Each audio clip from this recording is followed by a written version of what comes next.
Hey, how you doing? This is Move Forward here, aka Filibuster 4, back for another rant about.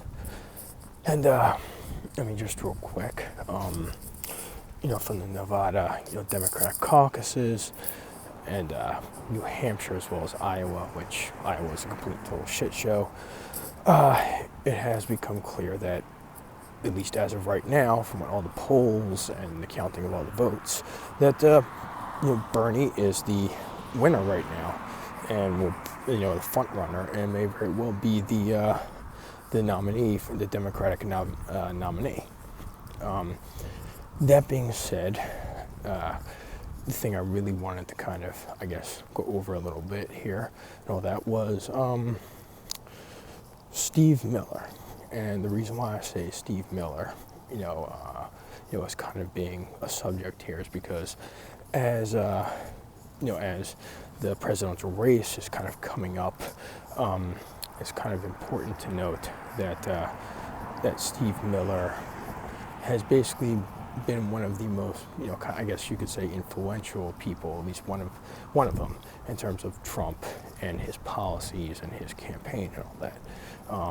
His anti kind of like immigration and his hard line, policies and ideas have really kind of been the center piece for kind of like Trump's, campaigns, campaign, I should say.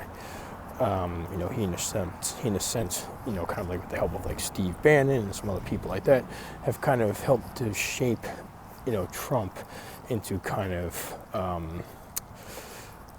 mold to a degree into what they see as being the right candidate and the right person to deliver their message in order for their policies to go through.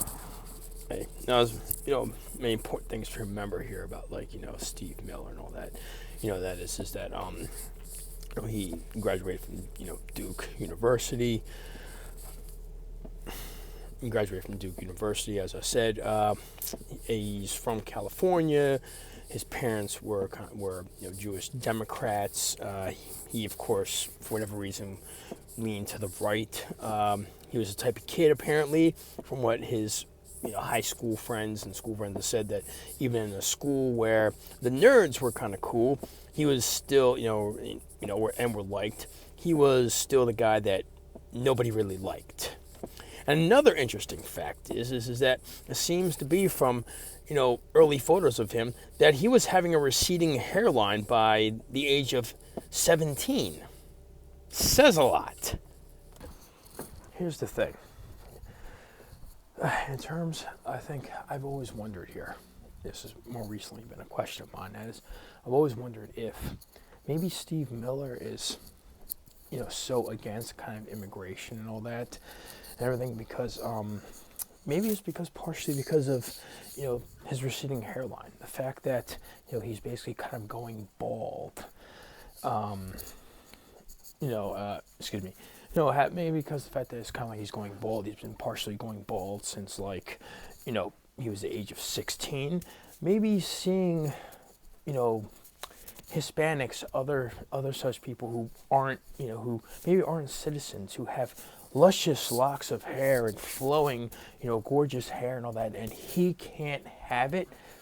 Maybe that's the reason why he's so mad. Maybe that's the reason why he wants to get people out.